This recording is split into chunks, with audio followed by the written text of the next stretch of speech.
Que el Señor esté con ustedes. Y con tu espíritu. Lectura del Santo Evangelio según San Juan. Gloria a ti, Señor. En aquel tiempo, después de lavarle los pies a sus discípulos, Jesús les dijo: Yo les aseguro, el sirviente no es más importante que su amo, ni el enviado es mayor que quien lo envía. Si entienden esto y lo ponen en práctica, serán dichosos. No lo digo por todos ustedes, porque yo sé a quienes he escogido, pero esto es para que se cumpla el pasaje de la Escritura que dice: El que comparte mi pan me ha traicionado. Les digo esto ahora, antes de que suceda, para que cuando suceda, crean que yo soy. Yo les aseguro, el que recibe al que yo envío, me recibe a mí, y el que me recibe a mí, recibe al que me ha enviado. Palabra del Señor. Gloria a ti, Señor Jesús. Tomen asiento en sus hogares, por favor.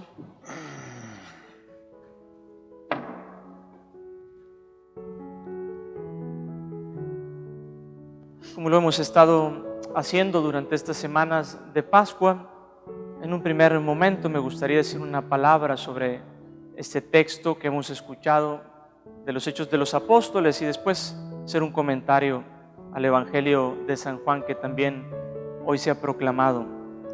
Ya desde el día de ayer nosotros escuchábamos en la palabra de Dios cómo la primer comunidad tenía un gran dinamismo para llevar la palabra de Dios a diferentes lugares.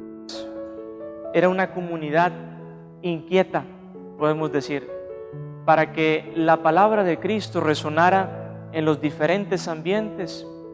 El texto de hoy nos presenta a Pablo, a Bernabé, haciendo su primer viaje misionero. Ellos emprenderán un camino para llevar a Cristo hasta los últimos rincones. Y en su primer parada en este viaje, ellos recuerdan la primera oportunidad las grandes obras que el Señor ha realizado en el pueblo de Israel. Esta es una manera, hermanos, de leer la historia con ojos de fe, con ojos de esperanza. Pablo pudo haberle recordado al pueblo de Israel sus infidelidades, pudo haberle recordado también los momentos en los que decidieron apartarse del camino del Señor, pero Pablo no hizo eso. Pablo le recordó al pueblo la acción amorosa, salvífica, que había hecho una y otra vez. Me gustaría que te preguntaras el día de hoy: ¿y yo cómo leo mi propia historia? ¿Cómo lees los acontecimientos que has tenido a lo largo de toda tu vida? Es importante que lo reconozcas porque miren, hermanos, habemos quizás algunos que leemos la historia siempre en clave de perdición, que leemos siempre la historia en clave pesimista, como si no hubiese más, en clave de tragedia, como si todo el mundo estuviera comploteando contra nosotros, como si todos tuvieran algo contra nuestra persona, y nos pasamos la vida reclamando a los hermanos, reclamando a Dios. Pablo le recuerda al pueblo todas las veces que Dios ha mostrado su mano poderosa, firme. Nosotros podemos hacer también esta lectura positiva de la propia historia. Es cierto, muchos de nosotros quizás hemos atravesado momentos difíciles. Quizás ha habido tragedias en tu casa, situaciones que uno dice: esto prefiero no recordarlo, momentos duros que han calado en el corazón. Pero si nosotros levantamos la mirada, hermanos, un poco, podremos reconocer, como lo decía el Salmo, podremos reconocer la misericordia que Dios ha tenido con nosotros.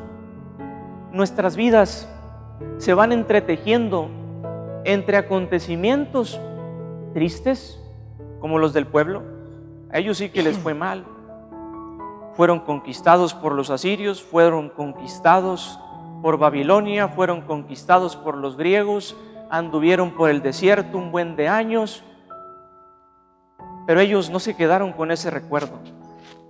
Ellos recordaron cómo Dios siempre se hacía presente. Lee tu historia también en esta clave salvífica, porque estoy seguro que levantando la mirada, como te decía hace un momento, podrás tú también ver ahí en tu casa la acción salvífica de nuestro Señor Jesús. Si eres madre, si eres padre de familia y estás atravesando hoy, en estos momentos de nuestra vida, por situaciones difíciles, no te dejes llevar por ello. Tienes un Dios que mantiene su fidelidad perpetuamente, perpetuamente.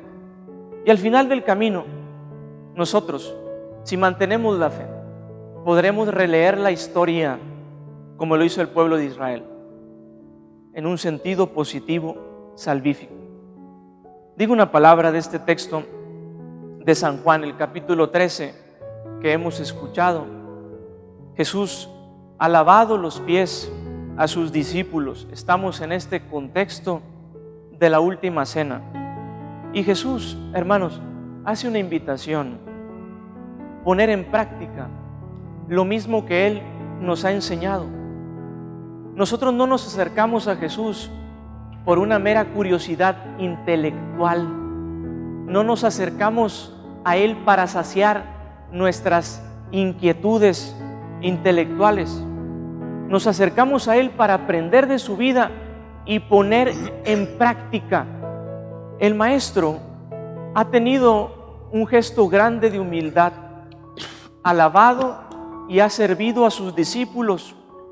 Tú y yo necesitamos, hermanos, escuchémoslo bien, constantemente bajarnos de nuestra nube, del kilo de tortillas, les digo yo siempre, al que nos hemos subido, y ponernos a servir en la vida concreta, en el ambiente ordinario en el que Dios te ha puesto, allí en tu casa, con papá y con mamá que te piden un favor, un gesto, allí en tu trabajo, entre aquellos que se acercan y te piden una ayuda, allí en la calle, en donde la miseria sigue creciendo y los pobres siguen teniendo hambre, en todos nuestros ambientes.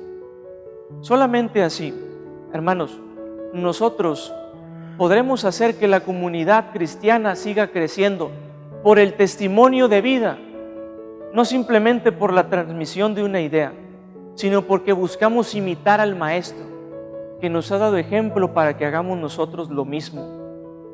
Que nuestro Señor, hermanos, nos dé la fuerza para que, como los primeros cristianos, emprendamos un camino misionero y que lo hagamos de una manera especial en el servicio humilde en medio de aquellos que nos rodean.